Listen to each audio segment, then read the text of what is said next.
also have something to say on the subject of giant bats and vampires. They speak of the jinn.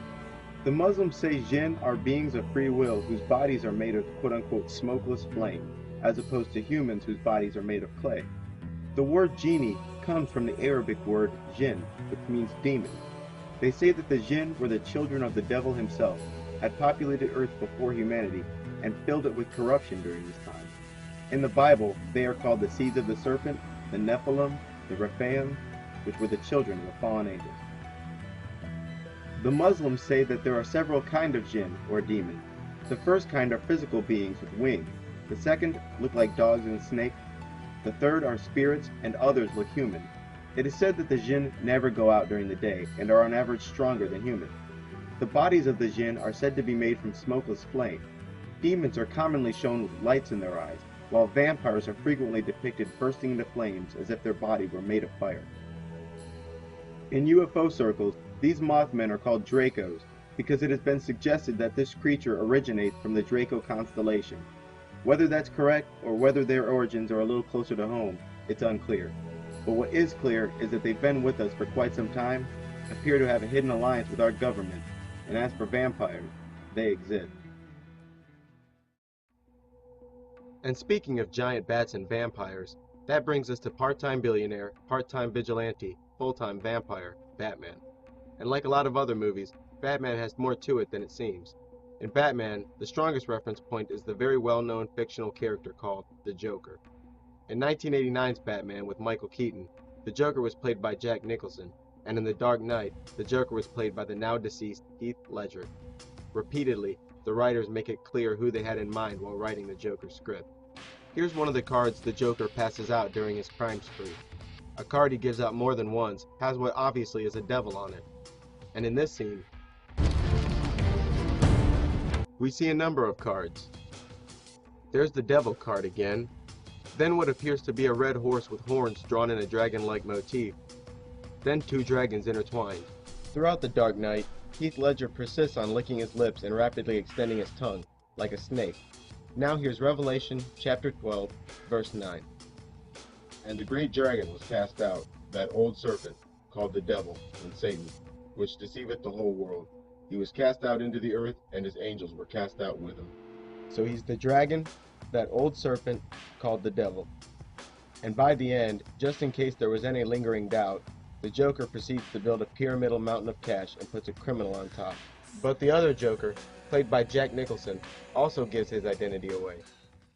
I was in the bath one day when I realized why I was destined for greatness. You ever dance with the devil in the pale moonlight? You ever dance with the devil by the pale moonlight? Then, at the end of the movie, he says, Shall we dance? and then you see Vicky Vale and the Joker dancing together in the pale moonlight. Just another clue. Even the Riddler drops hints that he is in fact an old foe. I see that sparkle in your left eye. Shall we dance?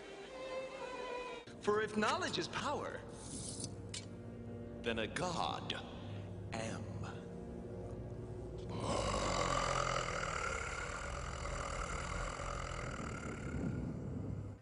Batman himself has some strange characteristics. His attributes are rumored to be similar to the classical vampire. He can apparently disappear and reappear, and Gordon, played by Gary Oldman, makes it clear that he has a history of disappearing and reappearing. How will you get him back, Eamon?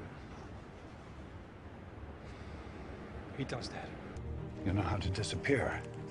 We can teach you to become truly invisible. Invisible? The things they say about him. Can he really fly? I heard he can disappear. And all of Gotham is wondering what to make of Batman. Friend or foe? I have given a name to my pain, and it is Batman. And disappear at will. In The Dark Knight, this is left as only a hint, but in 1989's Batman, the hint is a little heavier. In that Batman, Batman was rumored to be a vampire that drank blood. I heard the bat got him. The bat? Oh, man, give me a break, will you? 5 stories straight down. There wasn't no blood in the body. I know, let me guess. Giant, menacing, supernatural form. Kind of like a bat. They say he can't be killed. They say he drinks blood. They say... And although the movie The Mothman Prophecies is void of a single Mothman, Batman is not. Here's a slowed down scene from 2005's Batman Begins. In Batman Returns, Catwoman is killed by her boss, comes back to life looking extra pale, extremely strong, and goes bad.